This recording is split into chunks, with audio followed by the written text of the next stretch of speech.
Hi, my name is Lexi Dowdle with my art business Kapowder Inc. Thank you so much for purchasing one of my watercolor kits. I'm very excited to paint with you today. We're gonna go over a couple just basic lessons and then get to painting a cool desert scene as well as a scene of the Grand Tetons that I sketched out. So I'm excited you're here. We'll just go over material really quickly and I'll just kind of take you through the process. I started watercolor painting when the whole pandemic came and I had no idea what was what. I knew nothing about the equipment or the gear and I thought it was pretty intimidating. So I've watched like hundreds of hours of YouTube videos and tutorials. So I'm kind of distilling what I spent the last 2 years learning as I kind of just started my foray into watercolors. So it's been really fun, it's really rewarding, and I'm excited that you're here to learn with me. So one thing that I love about watercolors is they are just, you can't control them. You have to be really open to outcome and they kind of choose how the painting ends up. So that's a really neat thing about watercolor is that you just have to be very open to what happens and enjoy the process and not be so attached to a certain outcome or a final result. You kind of have to go with the flow, literally. That's a bad dad joke, but that's what I've discovered is so rewarding about watercolor painting. So I hope you enjoy that as well. And again, the end result here is not to produce a masterpiece. My goal is to teach you a couple techniques, introduce you to some basics with equipment and what will make you successful versus some frustrating dead ends. And our goal here today is to learn a couple new things, enjoy the process, and we're not gonna worry about the outcome. We're here to learn, and even if you make a mistake or aren't happy with the result, you'll take something away from this experience, which is my ultimate goal. And I've found, as someone that really suffers from perfectionism, watercolor is really great for that. It's a nice antidote because I focus more on what I learn with a painting, even if I end up honestly recycling the painting or giving it away because I'm not happy with it. I still gain something from that experience because I've learned a new technique, I've learned something to avoid, and I tend to try and find value in the experience versus producing a perfect work of art. So I found that mindset's really helpful as you begin to watercolor. So I hope that little tip is helpful.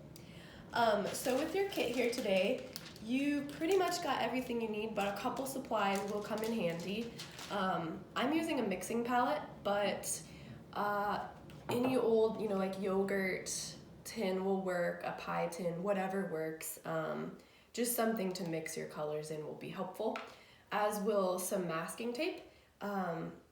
Clear, like Scotch tape will work too, but I found masking tape is the best for peeling it back and not damaging the paper. You can find different types at the art store, but just like your standard masking tape or painter's tape for like a delicate surface works well too. So that's another thing. I always like to have a coffee or a tea handy, and 2 jars of water. You'll see when we begin the process. One is for cleaning the brush and one is for recharging the brush with clean water so you don't end up with muddy paints.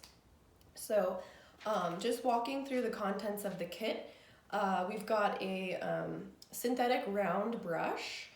I've picked these out because I've had success with these brushes in the kit before, and I wasted probably hundreds of dollars on brushes before I found ones that I preferred. There's both synthetic and animal fur, I'm blanking on the word for this, but the bristles, there we go. I tend to prefer synthetic, but that's just personal preference. I would recommend investing in brushes slowly and not buying big kits because that's often a waste of money. So this is just a standard round brush, a size 4, which is kind of a good daily driver, everyday kind of brush. And then we've got a Sakura Micron Pen. These are permanent archival pens, so if you paint over them, they won't smear or bleed. The ink bonds to the paper, so it won't smear if you decide to go back after the fact and add more paint or water.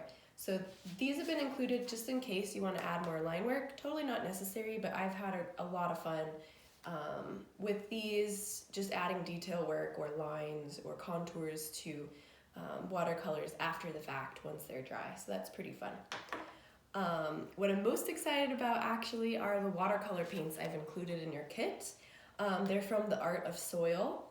It's a fantastic woman-owned business by a lady named Karen. She's a soil scientist based in Wyoming. She makes these paints from soil that she actually gathers and creates the watercolors herself. So she has an incredible range of different palettes, and I'll link it in the video up here, and it's fine if these are called micro dots. They're just stuck to the paper here. These are kind of a fun way to sample her different watercolors.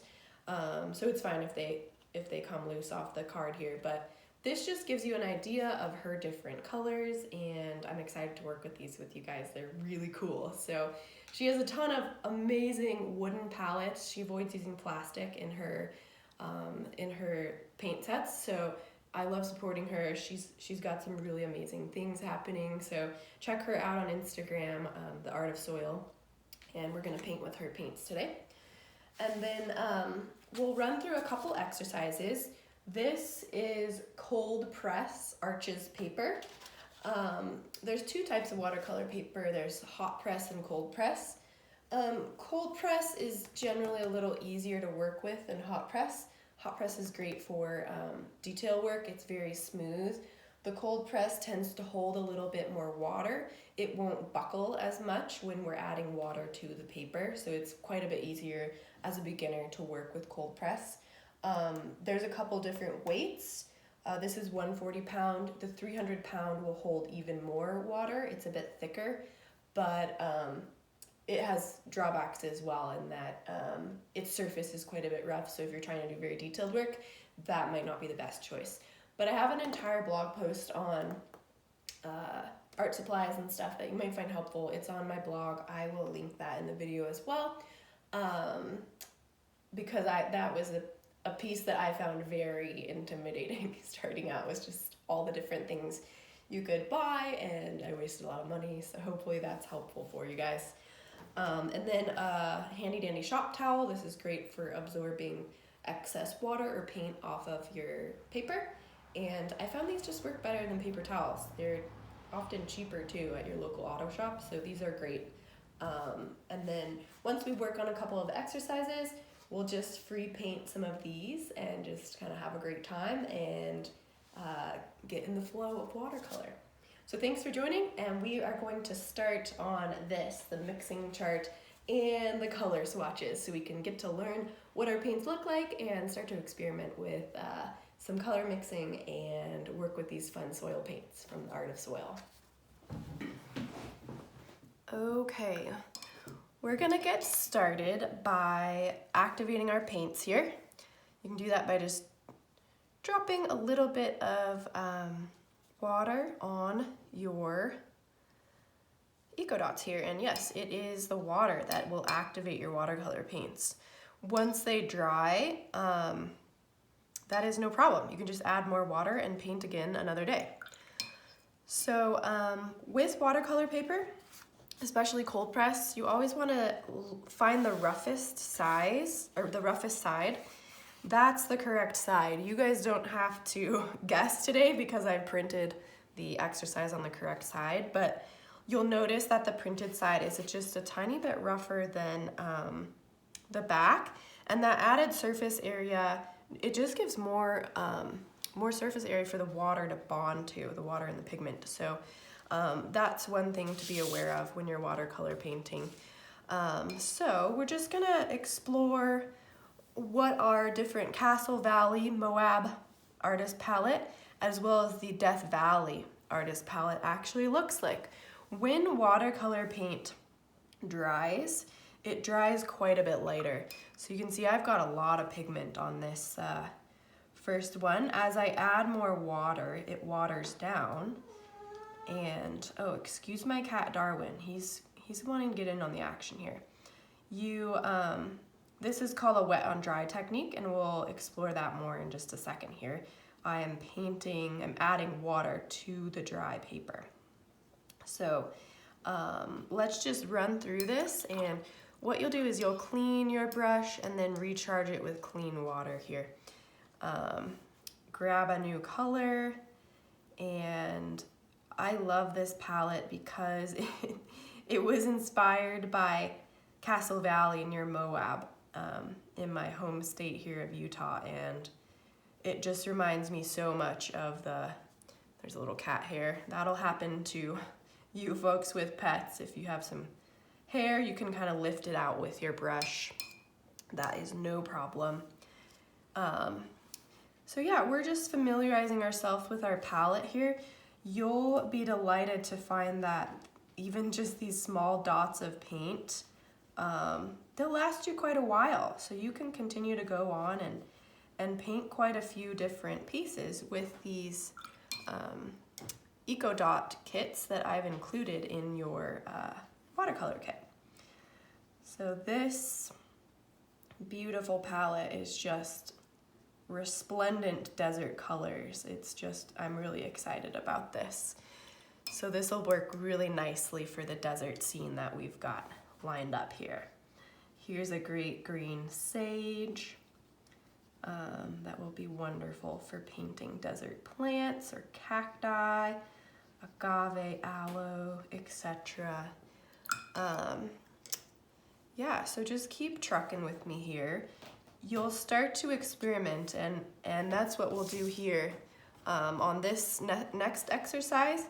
But the amount of pigment you pick up on your brush will dictate the intensity of the paint on your paper. So for this next one, I'll try and add less water just so you can see, and we'll learn a bit about that in this mixing chart as well. We'll play with intensity and the pigment strength, but I'll just kind of dry off my brush here so that there's less water in the bristles. I've got way more pigment with this gray one, and you can kind of see that will affect how the paint spreads across the paper and the intensity of the paint itself.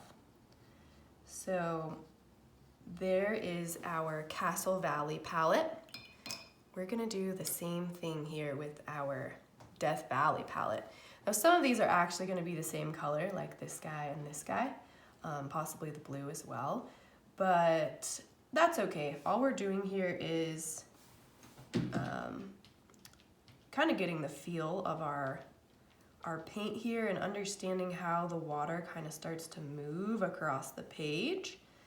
And this is just a great way to kind of get in the mind frame of painting. Now I love doing a little exercise like this, or just playing around with colors or mixing before I start in on a painting. It kind of gets me in the right mindset. Ooh, this turquoise is just beautiful. I can picture the stark hills of Death Valley here as I paint, and then we've got our stellar blue sky again here. So again, some of these colors are the same on each card, but that's totally fine. We're just learning and getting familiar with the different feelings of this paint. You'll see some of the paints have different intensities. That's fairly typical of watercolor paint.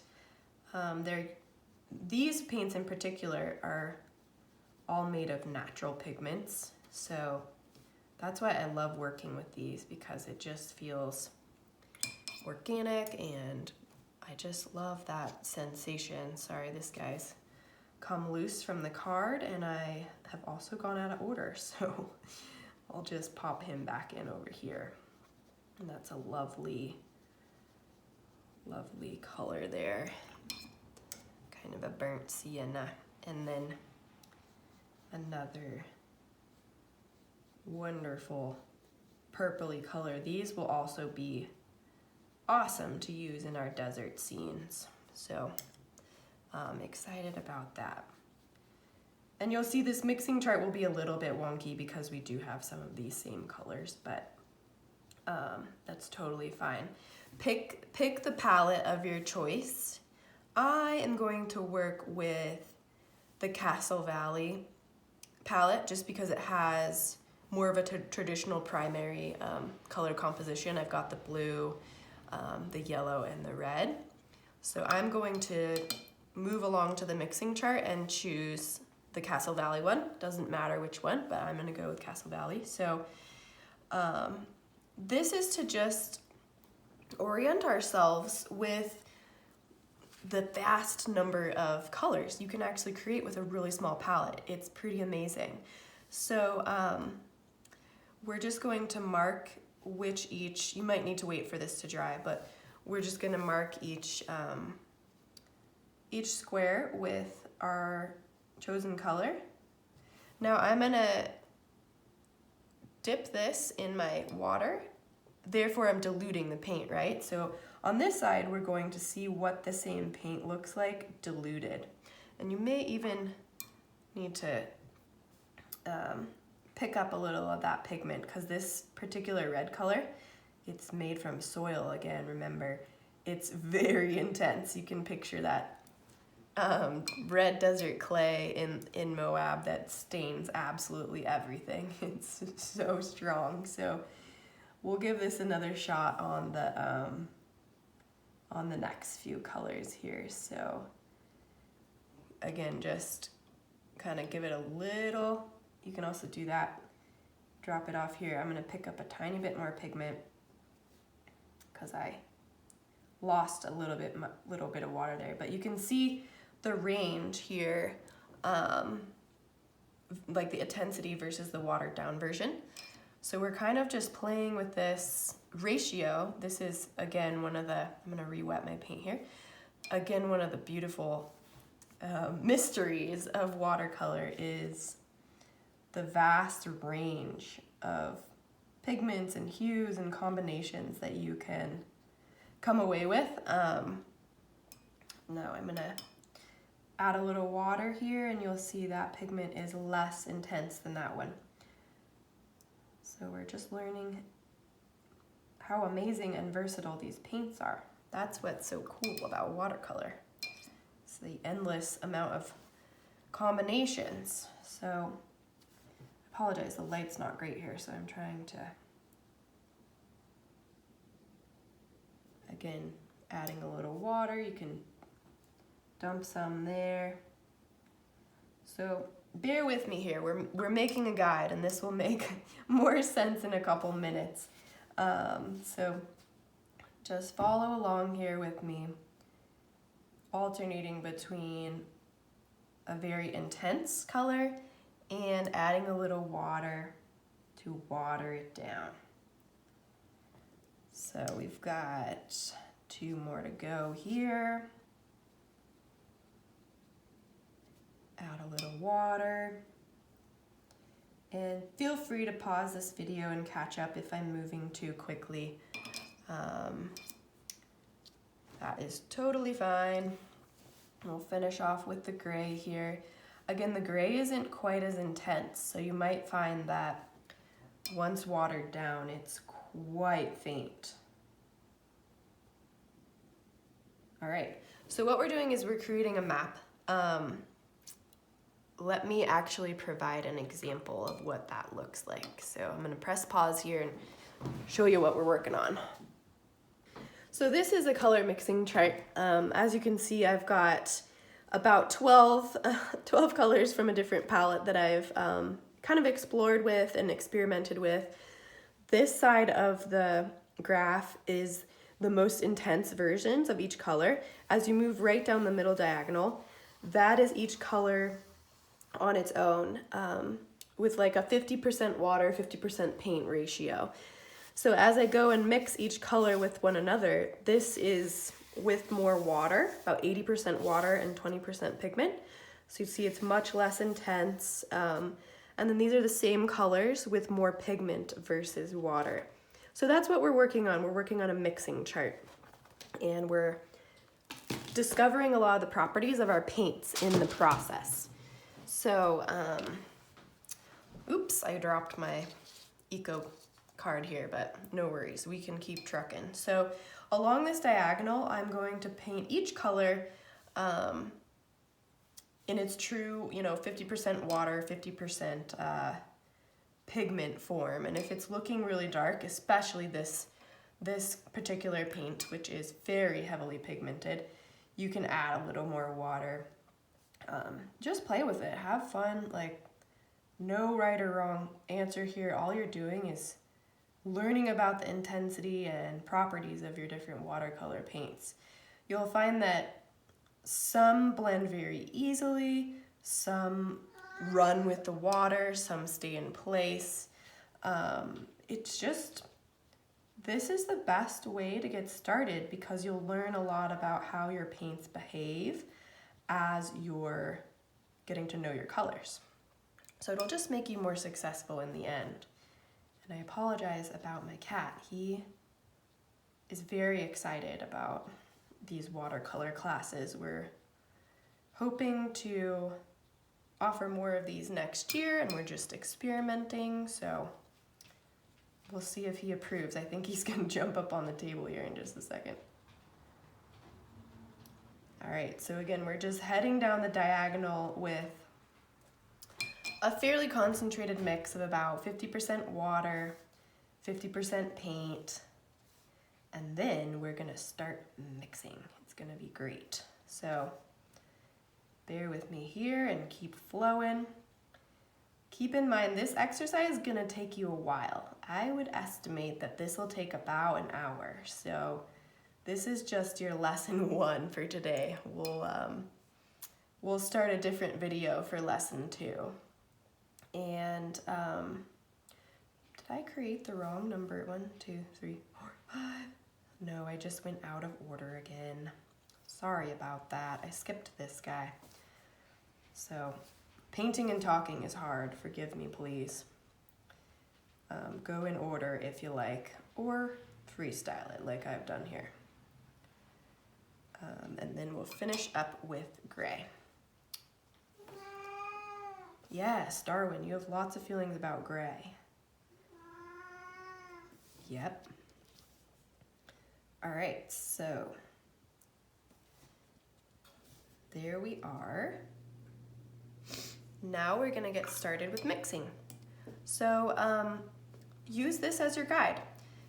This first one we're gonna mix this guy and this guy. So again, you can use you can just use a plain old yogurt lid. I'm gonna use my palette, but we don't need to be fancy here. So we'll do a dot of paint, clean it, recharge, and I'm not very good about doing this in the right order. It kind of depends on your style here. But we'll mix these 2 colors together and we'll see what that looks like. So that goes there. And then next we'll do the same thing, but we're just gonna add a little water. Use your brush to pick up water and mix it all together. This will make a less intense version of that same color. And the less intense version will go right here. So that is the purpose of our mixing chart, is to discover the different possibilities that we have, even with this very small palette, and play with the different intensities. So this is the same color with more water, more pigment. All right, so going down the line, I've got this guy, and I'm going to mix him with number 3, which is him. Actually, is that right? Yeah, but I messed up, so he's actually here. So don't mind me. This is definitely gonna be out of order. So just use this as a guide. So I need this guy. Yeah, that's right. This guy and this guy. This guy and this guy. So that goes here. And you can see how strong that first, this pigment is. It's really kind of taken over the mixture. So we can add more of this and see what that looks like. You know, keep going. And then we'll clean that off a bit, add some more water, and same thing, red and number 3.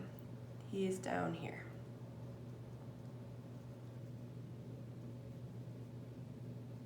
You can see already the variation that we've had with just 3 colors. It's pretty neat. So next we'll do red and our yellow here. Mix them up nice. See what we've got. That is a really nice ochre yellow here. So again, we'll add more water and follow it down the line. Oops, I might have added a little bit too much water there. This is a great opportunity to play with that ratio. So you're not gonna get it right every time, but you'll learn how to correct. And one tip you can, if you've got too much water, dry your brush here, and you'll actually find it will suck up a lot of the water, which is pretty cool. So think about that. Your brush is kind of a tool for moving water around. So I can suck it up if my brush is dry, or if my paper is drier than the brush, I can then transport more liquid onto my paper, which is pretty cool. So we've got red and green here, which, as we know, are opposites on the color wheel. So this is gonna make a nice brown soil or desert sandy color. That is nice. It's kind of got some hints of purple in it. That's a beautiful color we'll probably come back to. Really nice. So add some water and do that again. So just keep this up. Use the, it's easy to get confused, and I will often find myself getting lost on the different squares. And if you mess up, you know, it's fine, no biggie if a square ends up in the wrong place. But use this as a guide. Always match, you know, your most intense red to your blue, and use that as a guide on, or a grid on where to go. I'm gonna do a little bit of a time lapse here, so feel free to pause, but that's what we're doing now for the next little bit. So sit back, enjoy the time, get in the flow, and we'll see you at the end.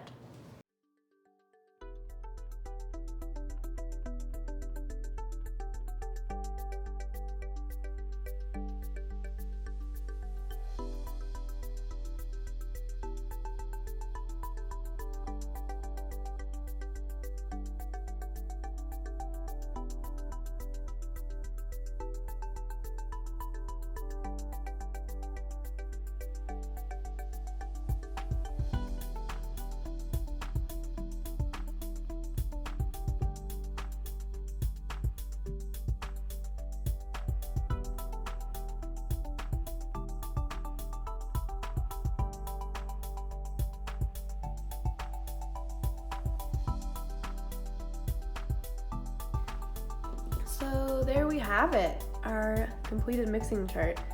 As you can see, I accidentally mixed up my order there, but that's okay. It's all about learning with our paints here. So that was pretty fun. Thanks for joining me. This just gives you a pretty good idea of the versatility of just this tiny little palette. Very cool. You're welcome to try this again on the back side. It's not quite the same experience using the smooth side of the paper, but you can try that with this other palette if you like, just so you have a full idea of what both your palettes are capable of. So that's pretty cool. Next off, we're gonna start on lesson 2. So join me on the lesson 2 link from your instruction sheet.